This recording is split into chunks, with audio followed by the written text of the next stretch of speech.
Hi everyone, welcome back to another video. Now in this one I'm going to share a routine that's going to really help you to start improving your break building.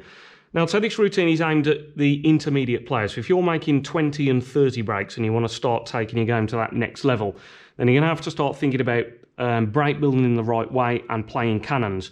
So you can see in this routine that I've got two reds that are out in the open here. Both these bottom two reds are potable, but the two above are too close to each other and they're stopping one another from potting into either the corners or into the middle. So I'm going to need to develop those reds. So there's two ways you can develop them.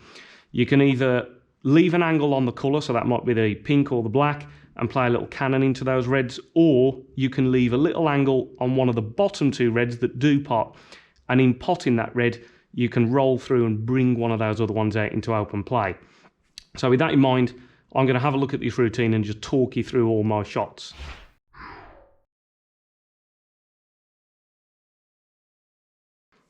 Right, so let's talk through this routine. So I'm going to try and talk through each one of my shots.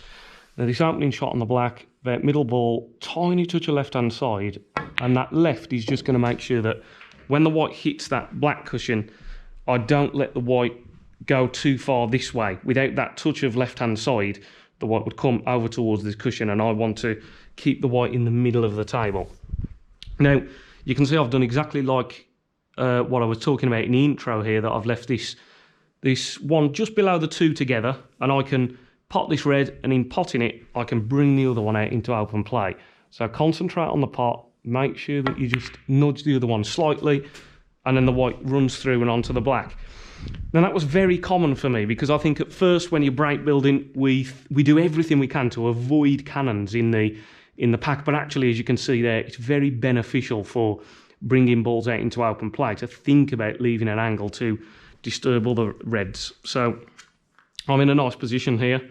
I play topspin again here, so right at the top of the white, two reds to play on here. I've got this red and this red if I overhit. So it didn't really matter too much where I landed there, it was pretty good.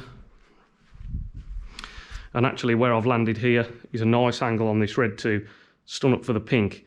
Again, you've got to start thinking about what angle do you want on the pink, because if I come too high, I'm putting myself in trouble. I'm going to need the rest, and I've got to try and control the white. So I don't want to go too far. As long as I'm straight or just a little bit this side, I can get to one of the other two reds.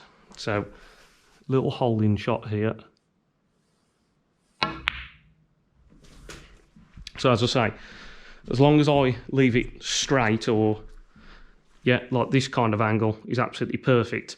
Now I'm actually going to play to just stop the white here and move this red, only because that one is the last one that I might struggle to reach being a right-handed player. So nice little delivery, watch the pink go in. And now we're in a good position here. So I can just roll this through very gently, and then I can easily get back to the black again. So leave an angle, don't want to finish straight. You never want to be landing straight on the black. As long as I've got angles, I can maneuver the white to the next ball. So this is just a little stun off now, leave the red into the same pocket. So concentrate on the pot on the black. That little stun off. And there we got nice angle on the red, I think. Just trying to leave it, yeah, almost straight. So I could either come back for the blue here, or just run it through, land it level with the black, and come off this cushion and up to the yellow. I'm going to try and leave the white over here like that, and then bring the white off this cushion and up to the yellow. So roll it through a touch. Yep, so make sure you leave that bit of a low angle. Now I can come off this side cushion and then up towards the yellow. So always trying to leave yourself good on the yellow here, especially for right-handed players. You want to try and leave yourself as good as you can. So you don't want to leave yourself here, because that's always a stretch. You want to leave yourself this side. And then I've got one more shot here just to stun off the cushion here now. So this is a little bit tricky.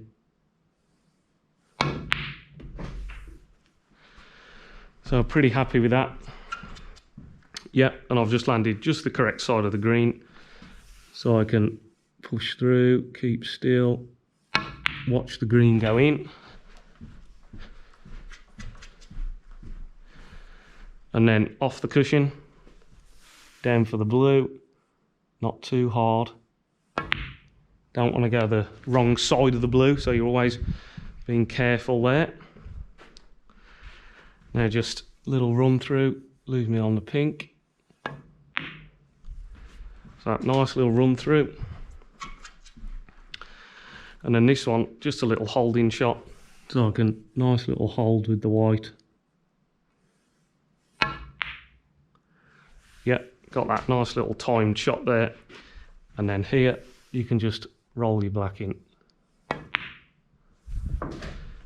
So as I say there, I think for the intermediate player, I was in this trap for a long time that I didn't start thinking about bringing other balls out into open play and how best to develop other certain reds. I was always doing my best to try and avoid cannons. But actually, snooker players, we're nudging into balls and playing cannons all the time because that really helps us to develop reds. So I really hope this video was useful. If it was, remember to give the video a like. If you're new to the channel and you haven't already subscribed, please consider subscribing. That just really helps me to keep all this content coming regularly. For anyone that's interested in any personal one-to-one training sessions, I'm working on this very table with routines, progressive routines for players to learn all these skills that I'm describing here. I've got lots of detailed paperwork explaining exactly how to break build.